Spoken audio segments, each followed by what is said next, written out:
간단하게라도 그 교제에 있는 목사님들의 위기 관리 거기를 계속하겠습니다. 네 번째는 건강의 문제입니다.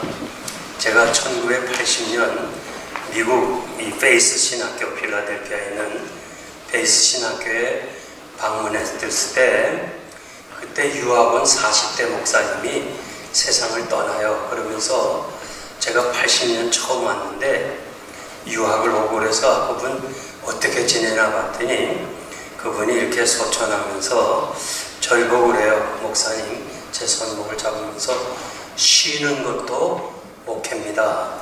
그 말을 해주더라고요. 그래서 제가 그게 가슴이 찡했어요.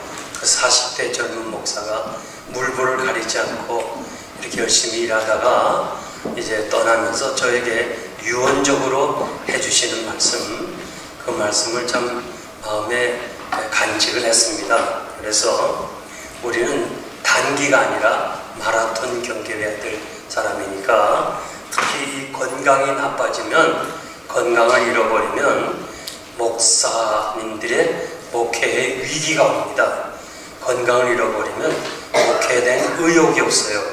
제가 여러분들을 대해봤는데, 그러니까 어떻게든 건강에 유의하시고, 우리가 이 정말 왜 이렇게 힘든 일을 하나, 여러 가지 어려운 가운데 목사님이 세상을 떠나면요, 사모님은요 한 달도 안 돼서 그냥 교회를 비워야 되고 떠나야 되고, 진짜 사모를 위해서라도, 가정을 위해서라도 여러분이 건강해야 돼요.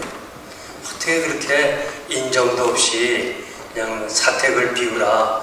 뭐 내가 얼마 전에도 워싱턴에 있는 목사님하고 이렇게 좀 전화를 했는데, 그냥 목사의 배척 운동하면서 사표를 냈더니 한 다음 장소를 위해서 한 3개월만 좀 사택에 있으면 안 되니까 안 된다고, 한 달 내에 비우라고 그러더래요. 그렇게 오늘 현실이 그렇습니다. 남의 얘기가 우리들 얘기인데, 어떻게든 가정을 위해서라도 여러분들이 건강해야 되는데, 우리가 건강을 잃어버리는 첫째 스트레스 중에 하나가 긴장이에요. 긴장.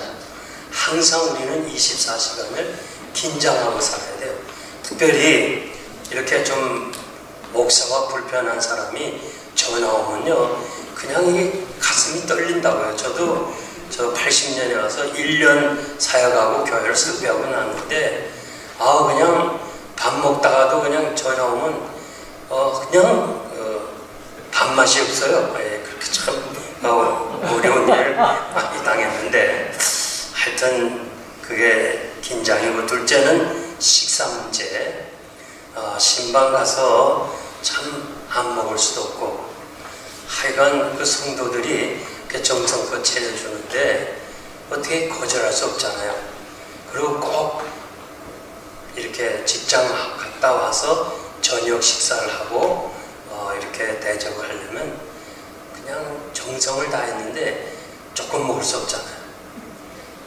그리고 막 어떤 가정은 그래요. 막 예배 드립시다. 이제 또 다음 교회 가는데, 그러면 대접은 해야지 시간은 없지. 그러니까 나를 보고 그래. 아이, 목사님 예배 드리세요. 그 복에서 일해요.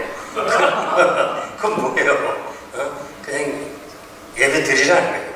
하여튼 그렇게 정성껏 하는 거를 우리가 이렇게 참 거절할 수 없어요. 그래서 제가 여러분들이 부탁드리는 것은 미리 80%만 드세요. 80%. 제가 우리 교인 중에 하나가 84살에 성지순례를 같이 떠난 집사님 한 분 계셔요. 근데 이분이 가겠다는 거예요. 일행들은 자꾸 목사님, 저분이 어떻게 우리하고 같이 가겠어요? 좀 안 가면 좋겠어요? 그런단 말이에요. 이 가이드는 언제나 그 평균 연령을 보아가지고 그 여행지를 선택해요. 그래서 그러면 이 집사님이 못 가는 데는 내가 같이 있을 테니까 여러분들이 다녀오도록 그렇게 하라고 하면서 그냥 가시겠다는 거 어떻게 안 모시고 갈 수 없잖아요. 그렇게 모시고 갔어요. 웬걸? 이 사람이 그냥 뛰듯이 올라가는 거예요. 우리가 다 쳐졌어요. 14살 난 사람.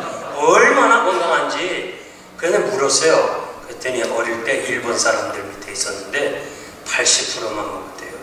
병원에 한번 가본 적도 없대요. 그러면 집사님 80%가 어떻게 알아요? 그러니까 더 먹고 싶다. 더 먹고 싶다 할 때 숟가락 끊으래. 그것이 자신의 건강 비결이에요. 그거 맞는 것 같아요. 500년을 사는 학은 언제나 잡아서 위를 조사해보면 풀로 찬 적이 없어요.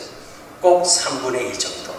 그렇게 차이돼. 그래서 여러분들이 가능한 한 좀 소식을 하시고, 그래서 제가 은퇴 후에는 사실 지금 한 30파운드가 빠졌어요, 제가. 그래가지고 양복들이 다 커요. 그래가지고 다 대부분 주고, 이 양복은 200불 주고 줄인 거예요. 아, 이거 하나 줄인데 200불이더라고. 새 거 사고 내버릴까 하다가 그래도 이게 기지가 좋고 그래서 우아기만 줄인데 200불. 다른 거는 다 어깨가 안 맞아서 품이 맞아서 저는 못 입어요.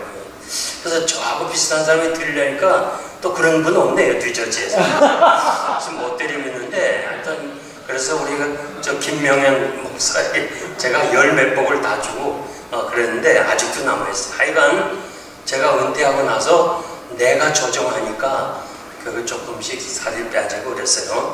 그러니까 그거 조심하시고, 그 다음에 세 번째는 수면 문제. 제가 신학교 다닐 때 동독교회 최훈 목사님이 채플에 오셔서 내 평생 소원, 잠을 한번 10분 잤으면 소원이 없다. 그 얘기 들을 때 신학교 시절에는 몰랐어요. 그런데 목회를 하고 나니까 그걸 이해가 돼요. 그래서 여러분들이 수면을 많이 취하시고, 그 다음 네 번째 피로가 있어요. 이 알레르기 유명한 의사가 우리 몸에는 다 그 쓰레기통 같은 스트레스 통이 있답니다. 웬만한 스트레스를 받으면 거기다 집어넣는데요, 쓰레기통 같이. 그런데 이게 넘치면은 병이 된대요. 그러니까 빨리 쓰레기통을 치우듯이 우리가 받은 스트레스를 빨리 내버리라는 거예요. 그래서 믿지 않는 사람들은 뭐 술도 마시고 뭐 어디도 가고 다 하는데 목사는 어떻게 하겠어요? 그러니까 우리는 받은 스트레스를 가지고 있지 말고 마치 그 비가 왔을 때 스펀지처럼 빨아들이지 말고 빗물이 유리창을 치고 내려가듯이 흘려보내야 되는데 기도밖에 없어요. 그래서 새벽 기도회 때 여러분들이 기도하시고, 저도 기도하면서도 참 억울한 일 당할 때 정말 참기 힘들어요. 그럴 때마다 제가 어떻게 기도하는 거예요? 용거라, 너는 원래부터 죄인 아니었니? 죄인이 죄인 취급받는데 뭐 이렇게 억울해? 주님은 너 같은 사람을 위해서 의인이 일부러 죄인 되셔서 십자가에서 죽으시기까지 했는데 그거 뭐 저 죄인 취급받는 거 그렇게 억울해? 그걸 자꾸 제가 새벽 기도 때마다 홀로 되새깁니다. 그러면 성령님께서 저희 마음을 평안하게 할 때가 있었어요. 그러니까 스트레스를 받을 때는 금방금방 지우시길 바라고요. 건강을 위해서 제가 꼭 부탁하는데 정기검진을 여러분이 받으세요. 이 정기검진이 참 중요합니다.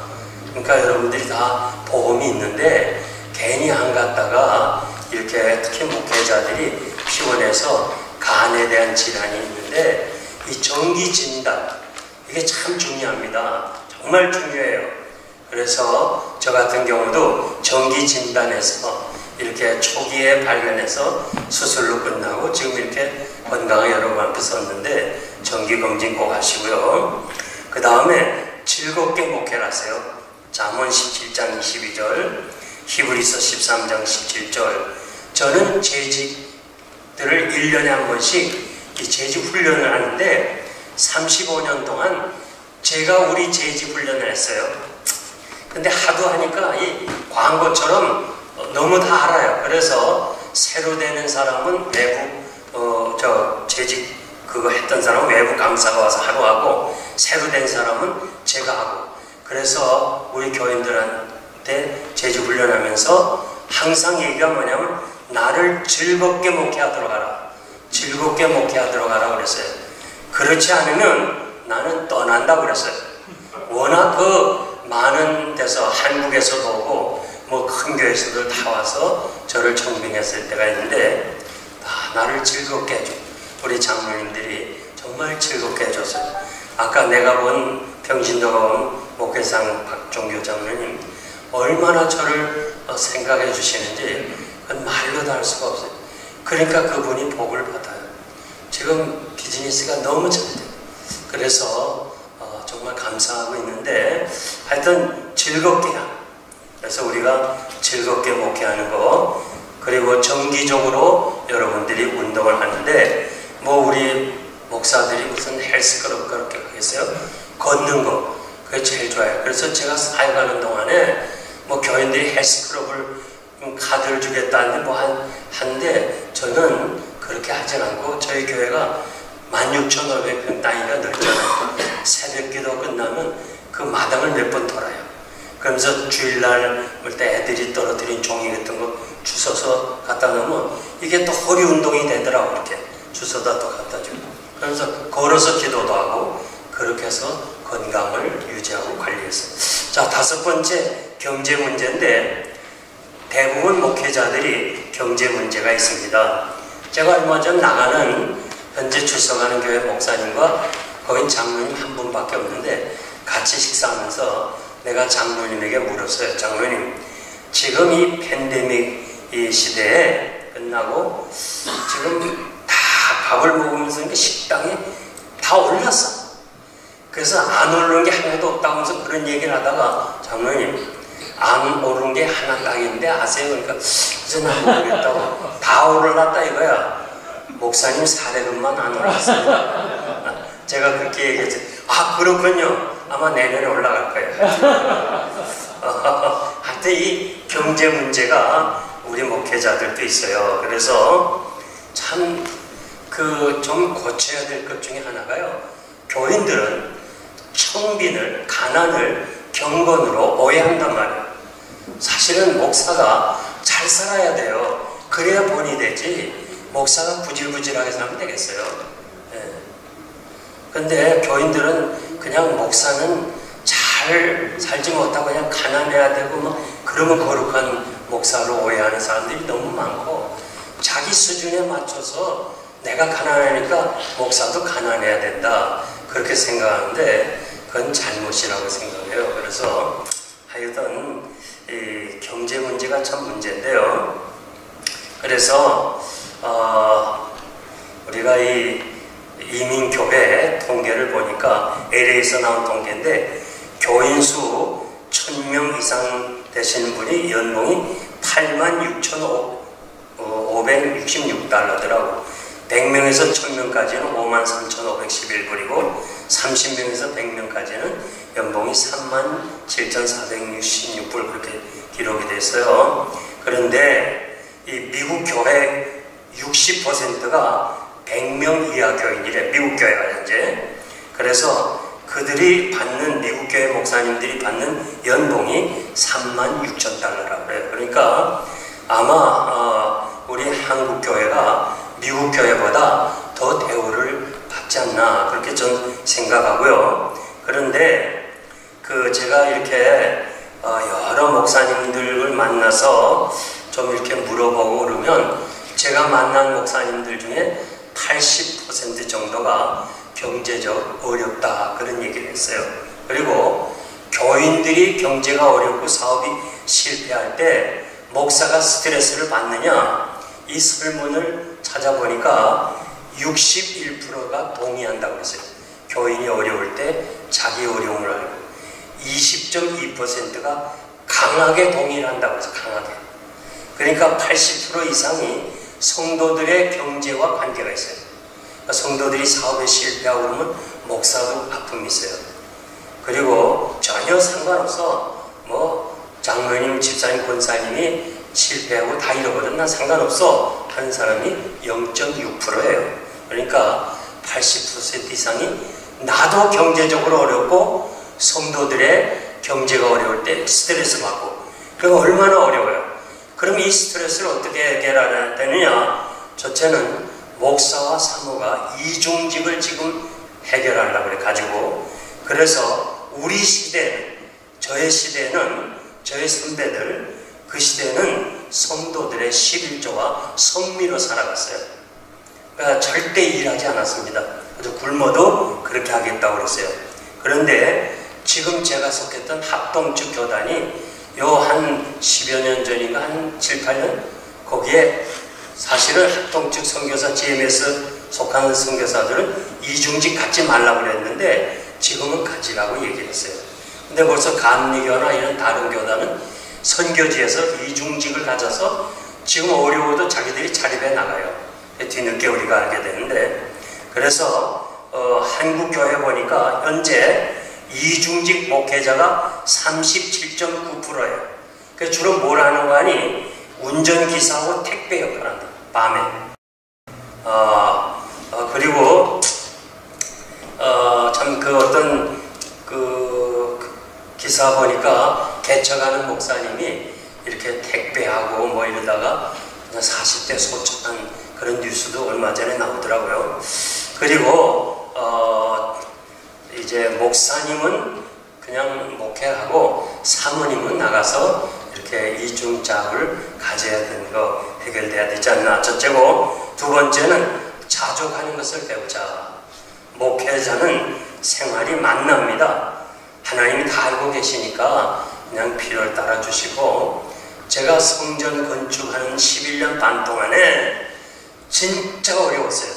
모든 걸 다 바쳤으니까. 그리고 우리가 제안해보고 엘리야를 까마귀를 통해서 먹이신 거 한번 스스로 시험을 해보자. 그것이 사실인가 아닌가. 그런데요, 야, 하나님께서 하여튼 전기 다마를 나가서 살 수 없었을 때 신방 가니까 글쎄 전기 다마를 주는 거예요. 얼마나 감동을 했는지. 보통 신방 가서 가게에서 전기 다마 줍니다. 얘기도 안 했는데 하나님 주는 거예요. 그리고 제 아내가 뭐가 필요하다고 생각하는데 카나다에 있는 사람이 글쎄 보내는 걸 그걸 보낸단 말이에요. 그래서 지나고 보니까 정말 한국에서 잘 살았죠. 목회 승용차 있었고, 그때 큰 회사 부장이 29만 받을 때 저는 64만 원 받았어요. 후암제 이렇게 대단한 부자교회예요. 다 장로님들이 자가용 있으니까 나도 장로님이 하나 자가용 사서 그때 브리샤2라는 게 있었어요. 그래도 그 시절에 김창인 목사님과 저 같았어요. 하여튼 대단한 사람이었어요. 저도 그렇게 부자 생활하거나 교회 건축할 때 전부 다 바쳐서는 다 지나고 보니까 그때마다 하나님이 우리를 책임져 주시더라고요. 필라에서 우리 선배 목사님이 어려워서 LA로 가셔요. 제가 찾아가서 위로를 하면서, 목사님, 사모님이 간호원이니까 LA 가셔서, 그래도 간호원 참 여러분 잘 알잖아요. 여자로서는 좋은 직장이니까 그래서 어려움 없겠습니다. 그렇게 위로하느라 했더니 이분이 딱 정색을 하면서, 목사님, 내가 필라델피아에서 목회에 실패한 거 그 이유를 아세요? 나는 하나님 의지하지 않고 내 아내 의지하고 살았어요. 내가 비로소 깨달았는데 이제 굶더라도 LA 가서 제 아내는 일 안 할 겁니다. 굶어서 죽는 순교겠죠. 그리고 가면서 아예 다 내버리고 가서 청진기 간호원들 다 쓰레기통에.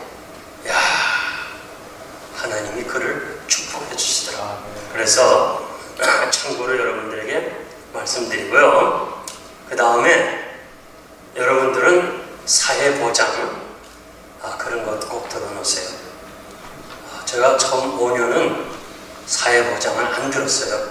왜? 목사에게 안 들 수 있는 그런 혜택을 줘요. 근데 그거 어떤 목사님이 날 보고 막 뭐라 하더라고. 이 목사 그렇게 어리석으냐 하면서 사회보장 다시 들어요.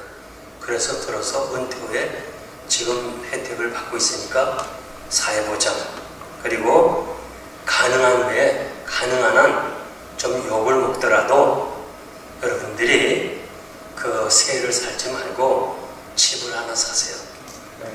이번에 우리 필라델피아에서 어느 한 교회 목사님이 참 32년 사역을 하고 근데 그때 그 사택을 산다고 막 교회에서 시험 들어가지고 그 중에 한 사람이 우리 교회도 왔어요. 내가 하나에 그 사람한테 얘기 들으니까 막 목사가 집을 큰 거 샀다고 해서 막 그게 시험 들어갔고, 아이고 참나. 그래서 그 사람 오긴 왔지만 그렇게 속으로는 좋지 않더라고. 이 사람 또 와서 또 내가 집 사면 또 불평하겠나 그런 생각도 하고 그랬는데, 전 제가 항상 우리 장로님들이 사줘서 교회에서 사줘가지고 은퇴하고 나니까 그거 팔아가지고 지금 여기 와서 포트리에서 집을 살 수 있었어요. 그 시절에 그래도 목사님이 사시는 거 좋은 집을 사야 되지 않냐, 우리 수준에서 살아야 되지 않냐. 제일 장로님 중에 잘 사는 분이 그 집을 선택했어요. 만약에 가난한 목사 장로님이 집을 사라고 선택했으면 난 지금 아파트도 못 살 거예요. 근데 그분이 그 당시에 그 좋은 집을 싱글하우스 방리칸 차이, 지금은 더 좋은 집 많지만은 그렇게 해서, 그래서 지금 우리 동네 그 교회 하나가요, 목사님이 막 교인들이 반대하고 시험 들고 막 그래도 억지로 샀어. 그게 지금 집이 85만 불이 됐대요. 근데 32년 사역한 목사님을 글쎄 원로로 안 시키고 돈 85만 불 있지 않느냐 그러면서 그냥 교회에서는 원로 드릴 수 없다고 그래갖고 목사님이 막 너무 마음이 아파가지고 막 울더라. 근데 교인 한 사람이 집을 하나 큰 걸 도네이션 했대요. 그러면서 거기서 세 받아서 당회가 애초 계획했던 4,000불씩 드리는 거 드리라. 그래가지고 문제가 해결돼서 원로로 투표해서 이렇게 돼서 그냥 끝나자마자 텍사스로 이사가 버렸어요. 그렇게 참 어려운 일이 있어요. 그런데 그래도 은퇴 후에 이민교회는 보장이 없으니까 누가 뭐라고 한두 사람 얘기하고 떠나더라도 집이 있는 사람은 다행이고 없는 사람은 집을 사세요. 아파트 살지 말고. 하여튼 나는 그냥 얘기만 했는데 또 그것 가지고 또 너무 싸우지 마세요. 그래서 제가 부흥회 다니면서 그 장로님들한테 얘기를 해. 개인적으로 비싼 그 렌트비 2,000불 3,000불 주지 말고 그냥 집 사도록 하시라고. 그렇게 해서 영생교회 출신 부목사들이요, 저 시애틀에서 내가 이제 쭉 점검을 했는데 한 분이 지금 한 24, 5년 지금 성경인데 너 집이 있냐 하니까 집이 있대. 어떻게 돼? 20만 불 샀는데 지금 75만 불 올랐대요. 대단하잖아요. 그리고 저 우리 친구 한 사람은 그새 36년인가 8년에 마지막에 또 사탄이 그렇게 시험해가지고 원로로 한 세웠어요. 그리고 돈 하나도 안 주고 그냥 교회에서 쫓아냈어요. 저도 막 너무너무 화가 나더라고요. 근데 감사한 건 그분이 산 집이 지금 250만 불이 됐어요. 카나다에서. 하여튼 저는 이렇게 샘플로 여러분들이 드리니까 그냥 하고, 또 교회에서 뭐라고 뭐 교인들이 그러면 이용걸 목사님이 하라고 그랬다고 하세요. 네. 자, 그 다음에 가정 문제 6번째, 디모데전서 3장 2절에서 5절 보니까 이 감독은 책망할 것이 없으면서 하나님의 남편이 되고 절제하고 쭉 나옵니다. 자기 집을 잘 다스리라고 그랬는데 여기 한 아내의 남편, 요 말은 아내와 관계가 좋다 그런 말이에요. 그러니까 여러분들이 아내와 관계가 좋아야 돼요. 요즘 그 사모님들이요, 요즘 젊은이들 사모님들은 양심선언이라는 걸 해요. 그러면서 서로 이혼하면서 양심선언을 교회 앞에 해요. 우리가 오래전에요, 그 감리교 목사님 서로 이혼하면서 사모가 교회 앞에서 양심선언했어요.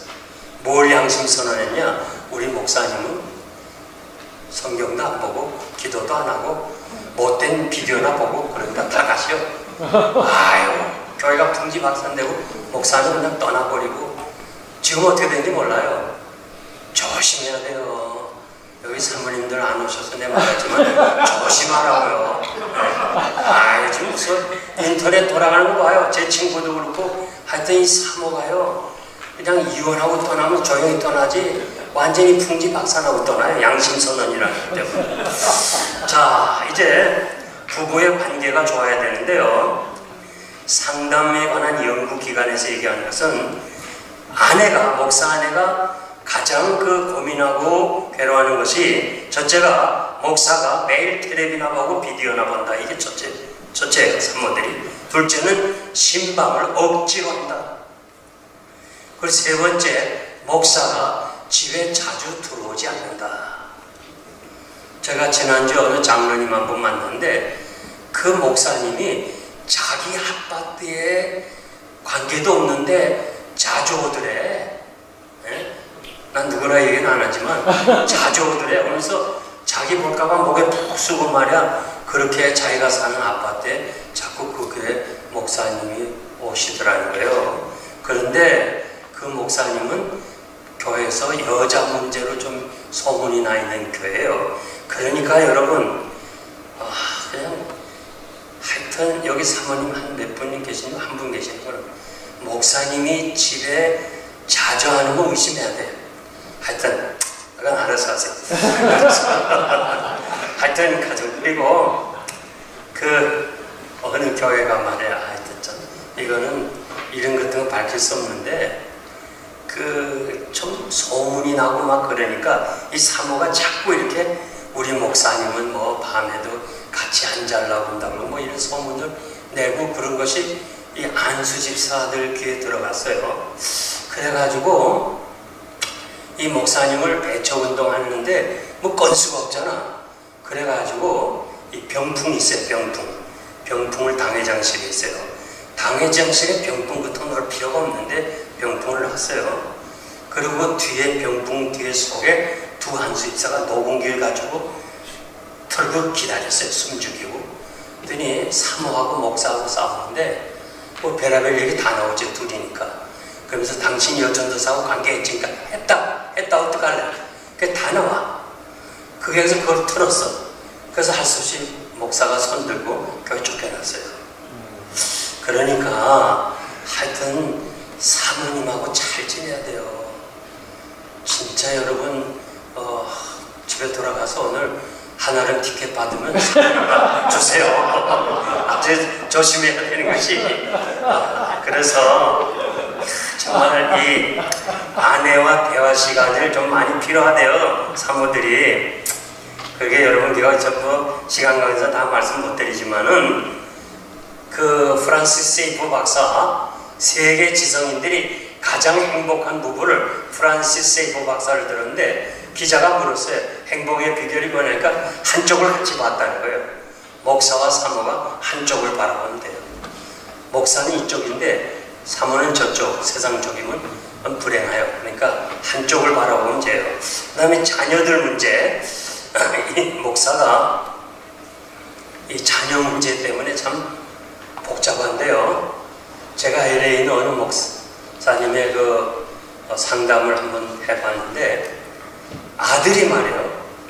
아들이 이렇게 젊은이들이 이렇게 자동차 타고 막 가다가 옐링도 하고 막 서로 배기나고 그러다가 그 차에 탄 것이 필리핀 아이가 3명 타고 이 목사 아들이 하나 탔는데 결국 얘가 총을 쏘고서 죽였어요. 백인 아이를.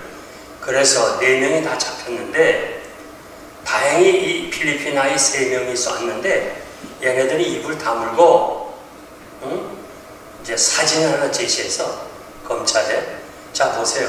우리 4시 찍었는데 우린 다 총이 없는데 이 친구는 총을 가졌잖아요.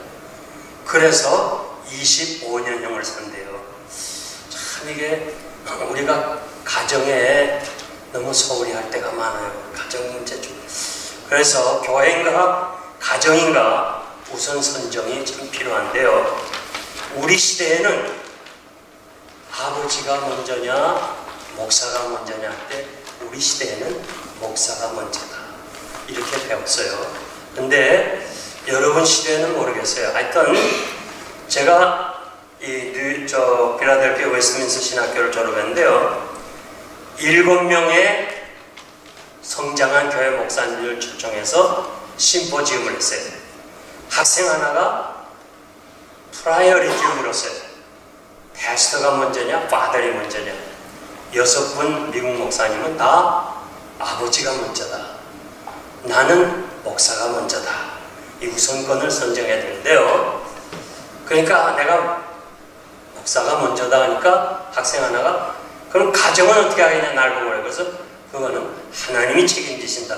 그렇게 얘기를 했어요. 저는 그게 체험이에요. 그래서 저는 그냥 이학인 목사님, 또 정문호 목사님, 그리고 학생 시절엔 장윤춘 목사님, 좋은 목사님들 밑에서 좋은 신학을 배우고 목회 철학을 배웠어요. 그래서 참 감사한데, 그래서 저는 어떡하든지 하나님 제일주의로 하나님이 내 생활을 책임진다. 그 확신을 가지고 살았는데 하나님이 다 책임지시더라. 그 말씀드리고요. 자, 7번째, 목사가 주의할 것이 있는데, 목회 성공을 하겠다. 이게 목사의 꿈이 된다. 큰 교회 사역하고 싶다. 큰 교회 만들고 싶다. 좋은 대우 받고 싶다. 이것은 주의해야 될 사항이에요. 여러분, 성공하려고 하면 스트레스 많이 받아요. 그리고 저는 목회에는 성공이라는 단어를 붙일 수 없다고 생각해요. 왜냐? 하나님이 어떻게 판단하시느냐, 그것이 중요한 거 아니에요? 그래서 너무 교회가 작다고 여러분 스트레스 받지 말고, 저는 소신껏 할 수 있는 것이 성공이다. 그렇게 저는 생각하고요.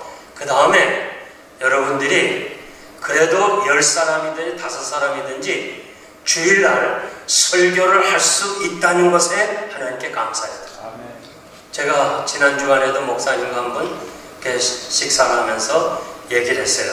저는 지금 사명이 목사님들과 같이 식사하고 그 상담하고 들어주고 그건데, 참 교회가 어렵고 그래서 여보, 지금 LA만 해도 1000명 이상이 설교를 못해서 설교하고 싶어 하는데, 그래도 10명이라도 있어 설교하는 거 얼마나 좋아. 그러니까 10명을 1000명으로 생각하고 열심히 하라. 그게 제가 격려해 줬는데, 지금 LA만도 1000명이지만 미국에서 수천 명 목사가 설교를 못하고 있어요. 한국은 더 해요. 지금 한국은 더 하다고. 그러니까 여러분들이 설교할 수 있다는 자체가 성공이에요. 아멘 한 사람만 복 받으세요. 다른 분은 아닌가 보죠. 이 참 좋은 말씀입니다. 아멘입니까? 아멘. 그 다음에 명예 조심해야 돼. 명예. 명함에 자꾸 기록하고 뭐 참 무슨 뭐 이것저것 다 기록하는 사람들요.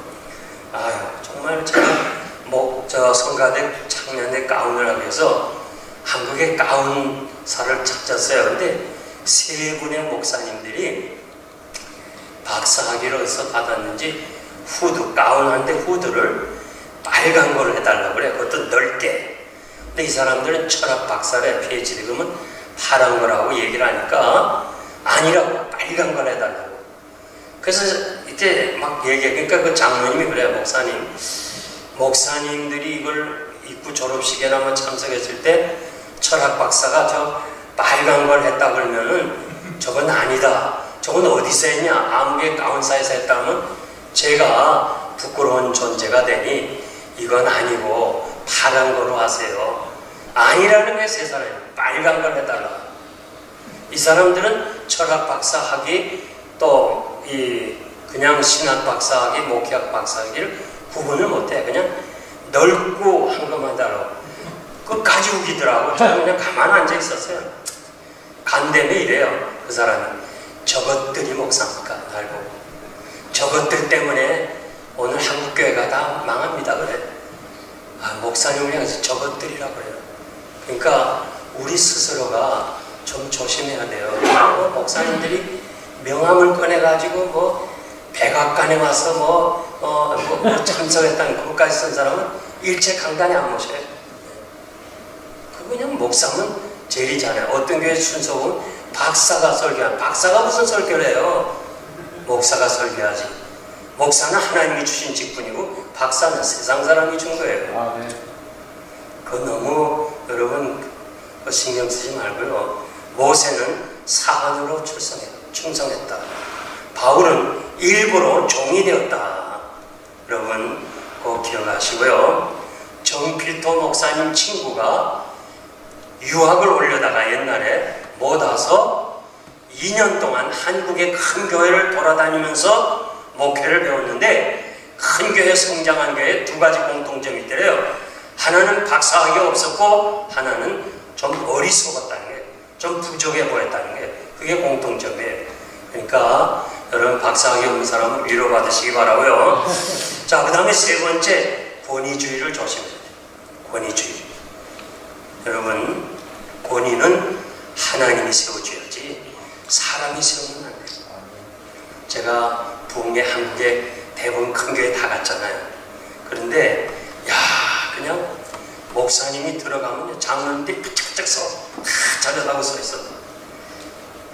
그래서 그리고 내가 이렇게 어디 다니까 제 친구도, 이 목사 앉아있으라, 창문 열어줄 때까지 앉아있으라. 나는 못 앉아있겠더라고 스스로. 근데 거긴 그렇게 해야 돼. 그래. 이 친구도 여기 이민 목회했다가 한국교회 가서는 앉아있으라니까 문 열어줄 때까지. 본의를 자기가 세우면 안 돼. 남이 세워줘야지. 그래서 그렇게 권위 있는 사람이 딱 은퇴하고 나니까 장로님들과 후임자가 다 돌아섰잖아요. 그래도 교인들이 원로편에 선 사람이 없어요. 조심해야 돼요. 여러분, 그래서 우리가 권위주의 이거 조심해야 돼요.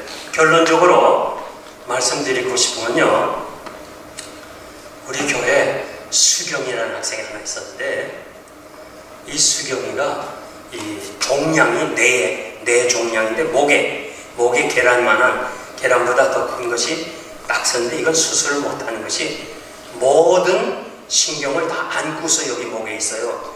그래서 이 수경이 때문에 부모가 교회에 들어왔어요.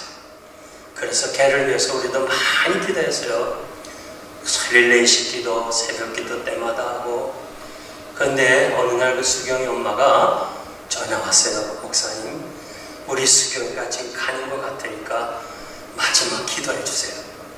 그래서 막 갔더니 교구 목사님, 교구 식구들, 또 구역 식구들이 있어요. 근데 보니까 이 아이가 이미 죽었어요.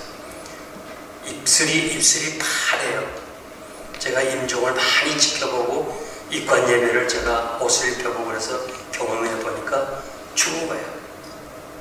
그런데 이 어머니가 수경에 대해 귀에다 대고, 수경아, 이용걸 목사님이 오셨어. 눈 한번 떠봐, 눈 한번 떠봐. 목사님하고 인사나 하고 가야지 하면서 막 귀에다 대고. 여러분, 마지막까지 기능이 살아있는 건 귀입니다. 말도 못해요. 눈도 못 떠요. 마지막 가는 길은 힘이 없어서 눈 못 떠요. 그런데 귀는 살아있어요. 그래서 수경아, 이용걸 목사님이 오셔서 그러니까 그거 한 10번 이상을 귀에다 대고 했어요. 얘가 팔이 움직여요.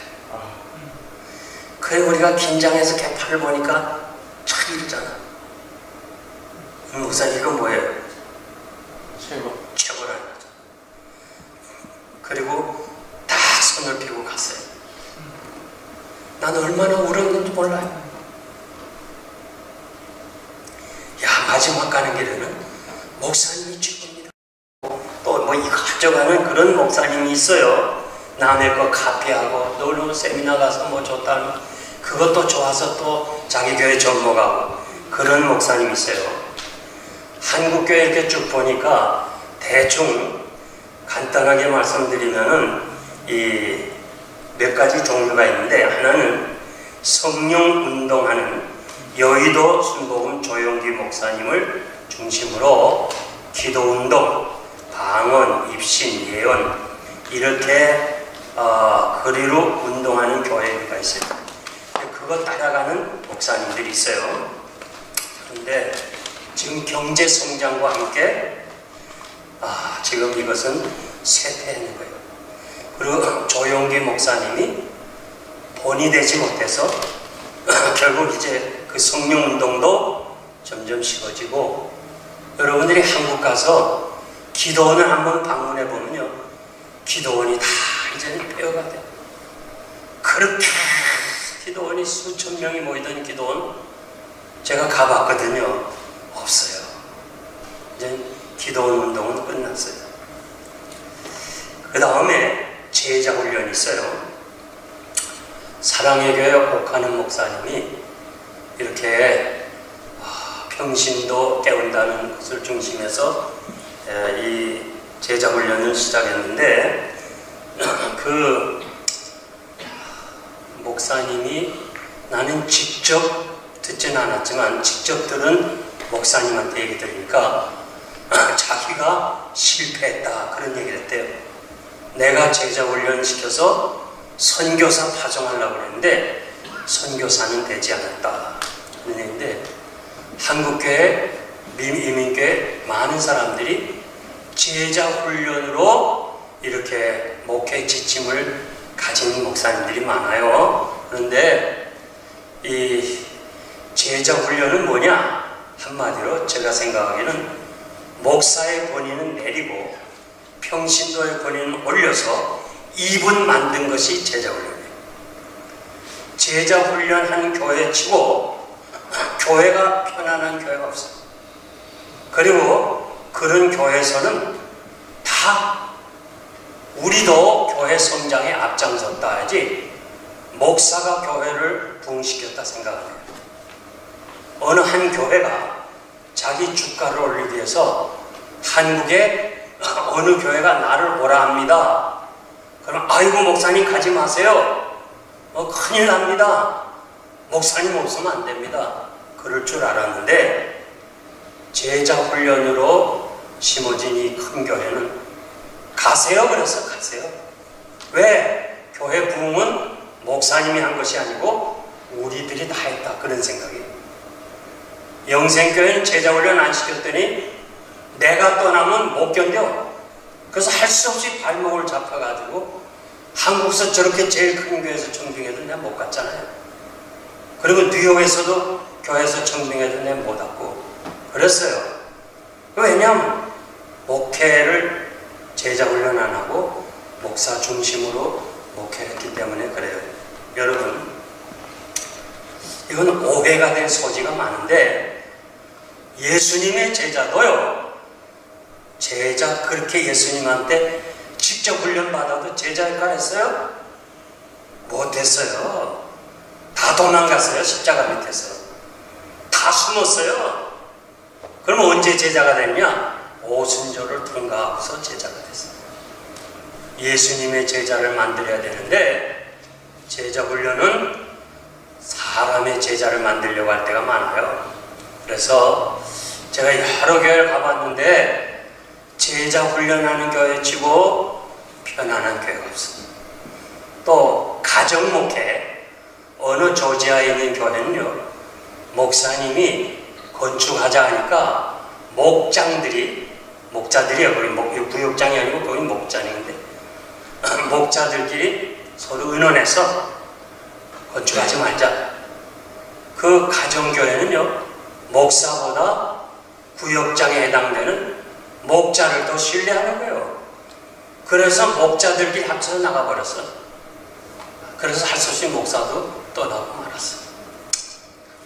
자, 세 번째 부류는 경배와 찬양.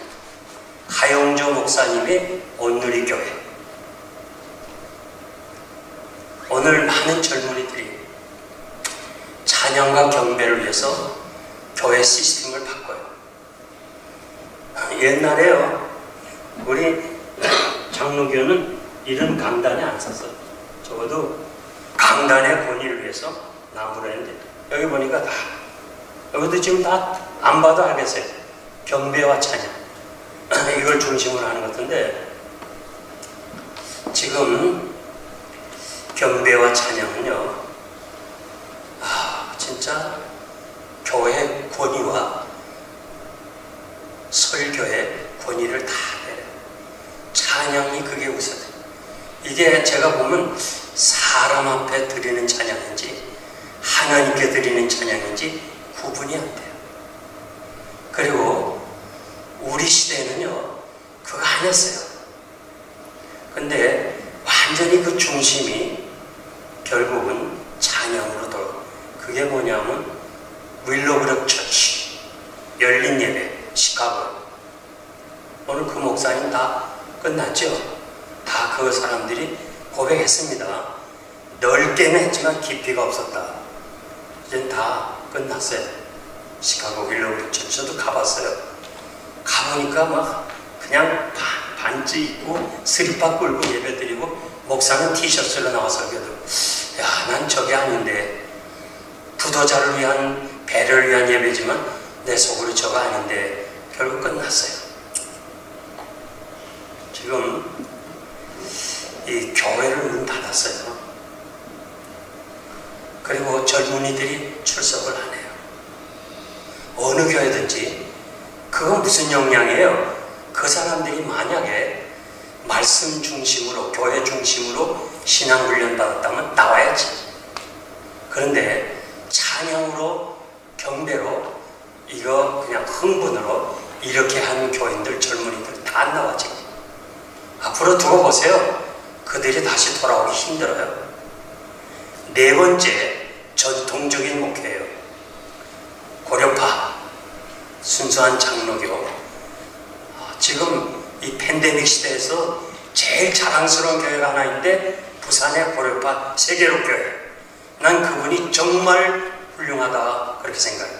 정부서 그렇게 막아도 싸우면서까지 문을 열고 그냥 예배를 인도했어요. 앞으로 그 교회는 굉장히 크게 부흥되리라고 생각하는데요. 참, 그래서 우리 전통적인 예배는 뭐냐? 목사의 설교, 그리고 기도, 그리고 신방. 이것이 전통적인 장로교, 전통적인 교회였어요. 그래서 제가요, 오늘 여러분들에게 시간이 주어지는 대로 저는 목회를 전통적인 방법으로 했어요. 한 번도 제자훈련 안 했어요. 성령운동 안 했어요. 뭐 안수기도 안 했어요. 그냥 전통적으로 한국에 내려온, 제가 배운 이학인 목사님, 초대교회 100년 전에 한국교회 예배 형식. 100년 전 초창기 예배는 광고는 주보 축도 뒤에 들어갔어요. 어느새가 예배 안에 들어와가지고 그냥 예배 시간을 완전히 혼탕을 만들어버리는데 예배 시간이 그게 아니에요. 그리고 여러분, 제가 이번에 목사님들, 합창단들한테 얘기를 했는데 찬양이 맞냐 성가가 맞냐 물으니까 대답을 못하는데요. 찬양이 맞아요. 성가대가 아니에요. 찬양대지. 언제 그러면 이렇게 취소됐느냐? 일제강점기에 일본 헌병가 순사들이 한국교회 다니면서 초대는 전부 찬양대였어요. 다 고쳤어요. 성가대로. 이유는 찬양을 받으실 분은 일본 천황이고 유일한 신이고 너희가 믿는 가 하나님은 잡신이야. 찬양은 안 돼. 성가로 고치라. 다 성가대. 할렐루야 성가대, 시원 성가대. 심지어는 목사님들도 그렇게 얘기를 하더라고요. 그런데 목사님 이번에 꼭 부탁하는데 한국에 연주하러 간다는데 찬양하고 왜 교인들이 박수쳐요? 응? 왜 박수쳐요? 하나님이 찬양 받으셔야지 성도들 왜 찬양합니까? 그러니까 부탁하는데 가서 한국에 교인들이 많이 있는데 박수치거나 치지 말라고 그래주세요. 그리고 하나님이 영광을 받으셔야 된다고 얘기해 보세요. 그러면 아마 교인들이 좋아할 거라고 그랬어요.